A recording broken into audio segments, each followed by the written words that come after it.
یہ جو چیزیں مرزا جیلمی وہ ان صوفیاء کے متھے لگا رہا ہے کہ معاذ اللہ فلاں نے یہ کیا اور انہوں نے حضرت داؤد علیہ السلام نے یہ کیا فلاں کیا، تو یہ اس کا جھوٹ ہے، یہ اس کا اللہ کے ولیوں پر الزام ہے اور بہت وجہ جہالت ہے۔ حضور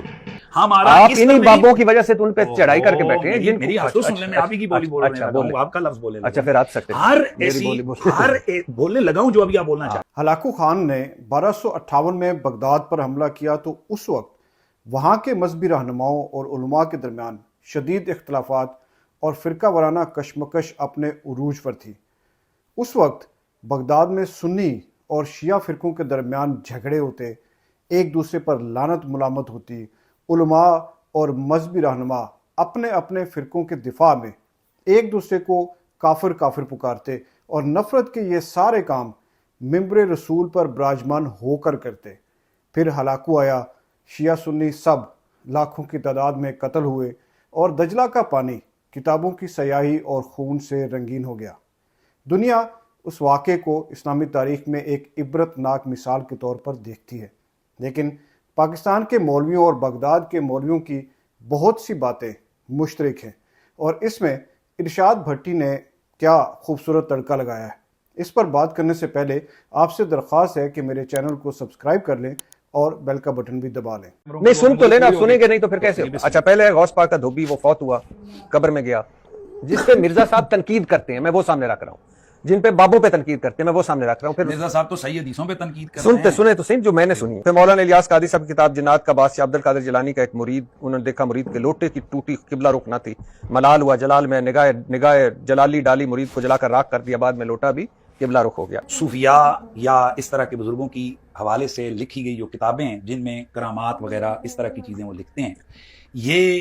اگر قرآن و سنت کے اصول اور دساتیر کے مطابق یہ درست بیٹھتی ہوں تو، اور اس کے پیچھے جو سورس ہے، یعنی جو جس سند سے جس واسطے سے بیان کی جا رہی ہے وہ واسطہ درست ہو، تو ہم اس کرامت کو مان لیتے ہیں۔ ارشاد بھٹی نے جو تند و تیز اور چھپتے سوالات ان علماء حضرات سے کیے ہیں، وہ پاکستانی معاشرے میں مذہبی فرقہ واریت پھیلانے کے کاروبار کو ایکچولی ایکسپوز کر رہے ہیں۔ اپنی اپنی مسجد اور اپنے اپنے ممبر بنانے کا کاروبار صدیوں پرانا ہے، جسے آج کے مولوی اور سو کالڈ مذہبی رہنما ان سب سے نہ صرف مالا مال ہوئے بلکہ اپنا اثر و رسوخ بھی بڑھاتے رہتے ہیں، کیونکہ مذہبی نفرت پھیلانا ایسا فائدہ مند کاروبار بن چکا ہے جس میں علماء کے ماننے والے جو حضرات ہیں وہ خیرات اور دیگر عطیات بہت دل کھول کر دیتے ہیں تاکہ اپنا اپنا فرقہ بچایا جا سکے۔ یہ جب فرقہ وارانہ جذبات کو ابھارا جاتا ہے تو لوگ اپنے اپنے فرقے کے تحفظ کے لیے زیادہ سے زیادہ چندہ دیتے ہیں، اور اسی بات کو یہ مولوی حضرات جو ہیں، یہ علامہ حضرات ایکسپلائٹ کرتے ہیں۔ ایک سوال بڑا لوگ اٹھاتے ہیں کہ آپ ہمیں درس دیتے ہیں کہ حضور کا اسوہ حسنہ اپنانا چاہیے، اور آپ بتاتے ہیں کہ انہوں نے پیٹ پر پتھر باندھے، ان کے گھر لگاتار 3 دن چولہا نہ جلا، آپ سو کر اٹھتے تو کمر مبارک پر پتھروں کے نشان ہوتے، آپ کا حجرہ اتنا چھوٹا ہوتا، نماز پڑھتے تو سجدے میں جاتے تو عائشہ رضی اللہ تعالیٰ ہماری والدہ جو ہیں، ہماری ساری مومنین کی، ان کے پاؤں پیچھے کرنے پڑتے۔ لیکن جب آپ کی لائف دیکھتے ہیں، گاڑیاں، بڑے گھر، لینڈ کروزر، لیموزین، ابھی میں نے آپ کی ایک لندن میں دیکھی، آپ لیموزین سے اتر رہے تھے ماشاءاللہ، وہ تو میرے دوست کی تھی۔ تو نبی والی درویشی کیوں نہیں وہ آپ میں، جو ہمیں آپ بتاتے ہیں کہ ہم چھوٹے گھر بناؤ؟ تو میں نے کمایا کچھ نہیں ہے، وراثتی ہے جو کچھ ہے، تو میرا قصور اتنا ہی ہے کہ میں ایک مالدار گھر میں پیدا ہوا ہوں۔ تو اما بنعمت ربک فحدث، اللہ تعالیٰ فرماتے ہیں جو میں تمہیں نعمت دوں وہ تیرے اوپر نظر آنی چاہیے۔ آپ ارشاد بھٹی کی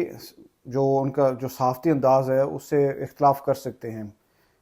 یہ میں بھی کرتا ہوں، اور ارشاد بھٹی کے جو سوالات کا انداز اور الفاظ کا چناؤ ہے وہ ان تمام انٹرویوز میں وہ سنسنی پھیلانے والا تھا، اور اس انداز سے